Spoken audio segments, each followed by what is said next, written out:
हरियाणा और जम्मू कश्मीर के चुनाव नतीजों के बाद सबसे बड़ी खबर अब महाराष्ट्र के सर्वे को लेकर सामने आ रही है। महाराष्ट्र का सर्वे सामने आ चुका है, जिसमें एक बार फिर से भाजपा की सरकार बनते हुए दिखाई दे रही है। और दोस्तों, उद्धव ठाकरे वाली अगुवाई वाली महाविकास आघाड़ी को बड़ा झटका लग सकता है। ये दोस्तों बड़ी जानकारी हम आपको बता रहे हैं कि महाराष्ट्र में भाजपा की जीत हो सकती है। महाराष्ट्र में भले ही अभी तक विधानसभा चुनाव की तारीखों की घोषणा नहीं हुई हो, लेकिन महाराष्ट्र का चुनाव इसी साल होने वाला है, क्योंकि नवंबर में तो विधानसभा का कार्यकाल ही पूरा हो रहा है।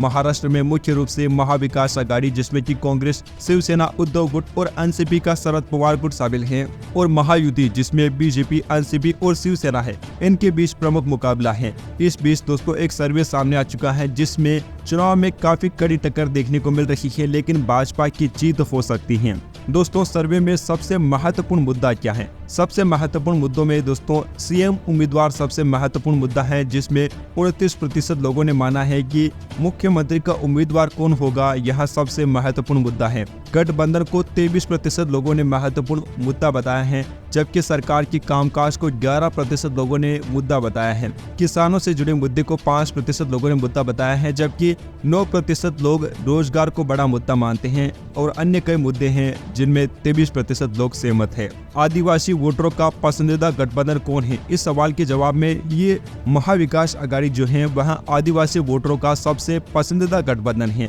इसके अलावा 34% लोग मानते हैं कि महायुति गठबंधन सबसे अच्छा गठबंधन है। 14% लोगों ने अन्य कोई गठबंधन चुना है, जबकि 10% ने कह नहीं सकते में जवाब दिया है। वहीं दोस्तों अगर हम दलित वोटर की बात करते हैं तो 43% दलित वोटर महायुति गठबंधन को पसंद करते हैं। महाविकास आघाड़ी गठबंधन को 32%, जबकि अन्य गठबंधन को 21% और 4% ने कहा है कि वह कह नहीं सकते हैं। दोस्तों आपको बताना चाहेंगे कि अभी हरियाणा में जो चुनाव हुए हैं उसमें दलितों के ज्यादातर वोट है ना वह भाजपा को मिले हैं।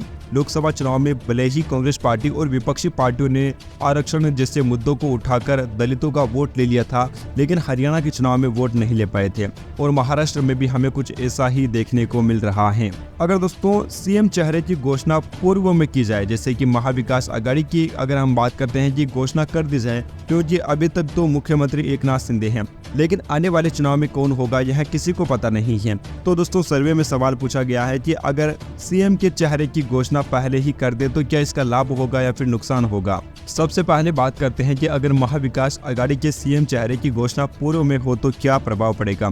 29% लोग मानते हैं कि सकारात्मक प्रभाव पड़ेगा, जबकि 43% मानते हैं कि नुकसान उठाना पड़ सकता है। 14% का मानना है कि कोई खास असर नहीं होगा, और 14% कहते हैं कि वह कह नहीं सकते हैं। दोस्तों आपको बताना चाहेंगे कि उद्धव ठाकरे गुट लगातार सीएम चेहरा घोषित करने की मांग कर रहा है, जबकि कांग्रेस पार्टी और शरद पवार गुट लगातार इनकार कर रही है।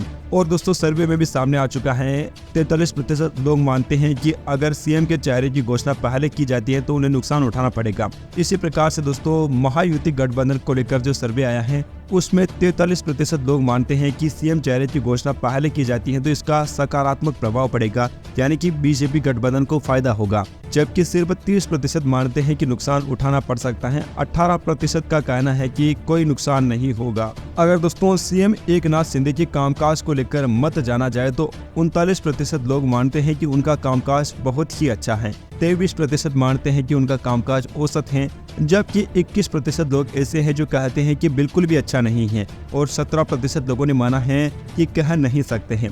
मराठा आरक्षण मुद्दे का एनडीए पर चुनावी असर कैसा होगा? इस सवाल के जवाब में दोस्तों 34% लोगों का मानना है कि नुकसान होगा, 24% लोग कहते हैं कि फायदा होगा, 31% का मानना है कि कोई असर नहीं होगा, जबकि 11% कहते हैं कि कह नहीं सकते हैं। चुनाव में लाडली बहना योजना का कितना असर देखने को मिलेगा? इसके जवाब में 58% लोग मानते हैं कि बहुत ही प्रभावी है, 24% लोग कहते हैं कि कुछ हद तक प्रभावी साबित होगी, 6% कहते हैं कि कोई भी लाभ नहीं होगा, जबकि 5% ऐसे हैं जो पता नहीं में जवाब दे रहे हैं, और 7% तो ऐसे हैं जो यह कहते हैं कि यह तो एक चुनाव के प्रचार का तरीका है। चुनाव से पहले लाडला बाई योजना के ऐलान का कितना असर होगा? इसके जवाब में 36% लोग मानते हैं कि यह योजना गेम चेंजर साबित होगी, 33% कहते हैं कि कुछ असर होगा, जबकि 22% ऐसे हैं जो कहते हैं कि कोई असर नहीं होगा, 9% ने कह नहीं सकते हैं में जवाब दिया है।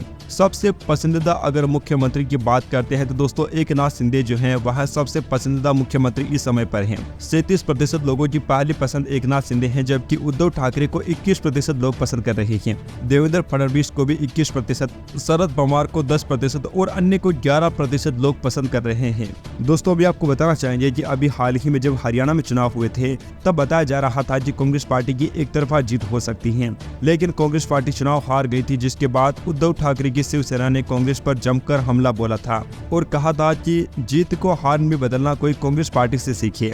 उनका साफ तौर पर कहना था कि हरियाणा में कांग्रेस पार्टी एक तरफा जीत सकती थी, लेकिन कांग्रेस पार्टी अपने अति आत्मविश्वास के कारण चुनाव हार गई। कांग्रेस पार्टी नहीं चाहती थी कि गठबंधन के साथी सत्ता में भागीदार बने, इसकी वजह से कांग्रेस पार्टी को हार का सामना करना पड़ा। और अभी दोस्तों जो एक सर्वे सामने आया है उसके मुताबिक हरियाणा की हार की वजह से कांग्रेस के सहयोगी दलों की नजरों में कांग्रेस की स्थिति अब और भी कमजोर हो चुकी है। उद्धव ठाकरे ने तो यहाँ तक कह दिया है कि जीती हुई बाजी कैसे हार जाती है कांग्रेस पार्टी, यहाँ कांग्रेस से सीखना चाहिए। शिवसेना का कहना है कि महाराष्ट्र में कांग्रेस अकेले चुनाव लड़ना चाह रही हो तो पहले से बता दे ताकि हम अपनी तैयारियां अपने स्तर पर कर सके। इस बयान का सीधा सा मतलब यह है कि महाराष्ट्र चुनाव में सीटों की जितनी हिस्सेदारी कांग्रेस मांग रही थी उससे अब उतनी सीटें तो मिलने से रही हैं। उल्लेखनीय है कि हरियाणा चुनाव के परिणामों से पहले कुछ बैठकों में कांग्रेस महाराष्ट्र में सर्वाधिक सीटें मांग रही थी, यानी कि शिवसेना, उद्धव गुट और शरद पवार की पार्टी से भी ज्यादा। लेकिन अब कांग्रेस सीटों के मामले में पिछड़ जाएगी। केवल शिवसेना ही नहीं, इंडिया गठबंधन में शामिल ज्यादातर दलों ने कांग्रेस के सामने सलाहों का अंबार लगा दिया है। कोई कहता है कि नेतृत्व की कमजोरी के कारण हरियाणा के कांग्रेस नेता अपने अपने दम में चूर रहे, जिसका खामियाजा पार्टी को भुगतना पड़ा। इसके उलट भाजपा का प्रबंधन बहुत ज्यादा अच्छा था, इसलिए वह हार को जीत में बदलने में कामयाब हो गई। आम आदमी पार्टी का कहना है कि कांग्रेस ने अति आत्मविश्वास में लगभग जीता हुआ हरियाणा खो दिया। ये बात अलग है कि 4-5 सीटों पर कांग्रेस आम आदमी पार्टी के कारण ही चुनाव हारी है। कश्मीर के संभावित मुख्यमंत्री उमर अब्दुल्ला ने भी कांग्रेस को सलाह दे डाली है।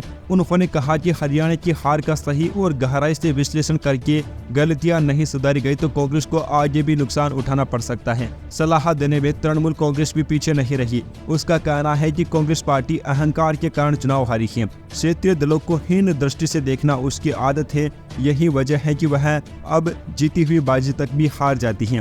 दोस्तों आपको बताना चाहेंगे कि हरियाणा में कांग्रेस पार्टी को करारी हार का सामना करना पड़ा है। अब दोस्तों जो महाराष्ट्र का सर्वे सामने आ रहा है उसके मुताबिक महाराष्ट्र में बीजेपी को सबसे ज्यादा वोट प्रतिशत मिल सकते हैं। बीजेपी को 26.2% वोटों के साथ ही 83 से लेकर 93 सीटों पर जीत मिल सकती है। शिवसेना के शिंदे गुट को 6.8% वोटों के साथ ही 42 से लेकर 52 सीटों पर जीत मिल सकती है, जबकि एनसीपी अजित पवार के गुट को 2.8% वोटों के साथ 7 से 12 सीटें मिल सकती हैं। इसी के साथ में कांग्रेस पार्टी को 16.2% वोट मिल सकते हैं और 58 से लेकर 68 सीटों पर जीत मिल सकती है। शिवसेना उद्धव ठाकरे गुट की बात करें तो इन्हें 14.2% वोटों के साथ ही 26 से लेकर 31 सीटों पर जीत मिल सकती है। एनसीपी शरद पवार गुट की बात करें तो इन्हें 13.7% वोट मिल सकते हैं और 35 से लेकर 45 सीटों पर जीत मिल सकती है और अन्य के खाते में 10.1% वोट जा सकते हैं और 3 से लेकर 8 सीटों पर जीत मिल सकती है। अब दोस्तों अगर हम गठबंधन वाइज बात करते हैं कि किस गठबंधन को कितनी सीटों पर जीत मिल सकती है तो सर्वे के अनुसार महायुति गठबंधन जो कि इस समय पर सत्ता में है, बीजेपी के समर्थन वाला गठबंधन 137 से लेकर 152 सीटों पर जीत हासिल कर सकता है, जबकि महाविकास आघाड़ी को 129 से लेकर 144 सीटों पर जीत मिल सकती है और अन्य के खाते में 3 से लेकर 8 सीटें जा सकती हैं। तो दोस्तों अभी ये जो सर्वे सामने आ रहा है उसके मुताबिक महाराष्ट्र में भी भाजपा की स्थिति इस समय पर भी काफी मजबूत है और भाजपा का नेतृत्व इतना शक्तिशाली है कि वह स्थिति को और भी अच्छी कर सकता है, क्योंकि हरियाणा के चुनाव से हमें यही देखने को मिला है कि जहां भाजपा की एक तरफा हार बताई जा रही थी वहां पर भी भाजपा जीत हासिल कर सकती है। तो भाजपा के लिए महाराष्ट्र का चुनाव तो इतना मुश्किल दिखाई नहीं दे रहा है, क्योंकि हरियाणा के किसानों ने किसान आंदोलन किया था, हरियाणा के पहलवानों ने आंदोलन किया था, हरियाणा में और भी कई सारे मुद्दे थे जो कि भाजपा के खिलाफ थे। इसके बावजूद भी भाजपा चुनाव जीत जाती है, लेकिन महाराष्ट्र में तो हमें ऐसा कुछ भी देखने को नहीं मिल रहा है। तो महाराष्ट्र की बाजी इस हिसाब से तो भाजपा के लिए आसान होने वाली है।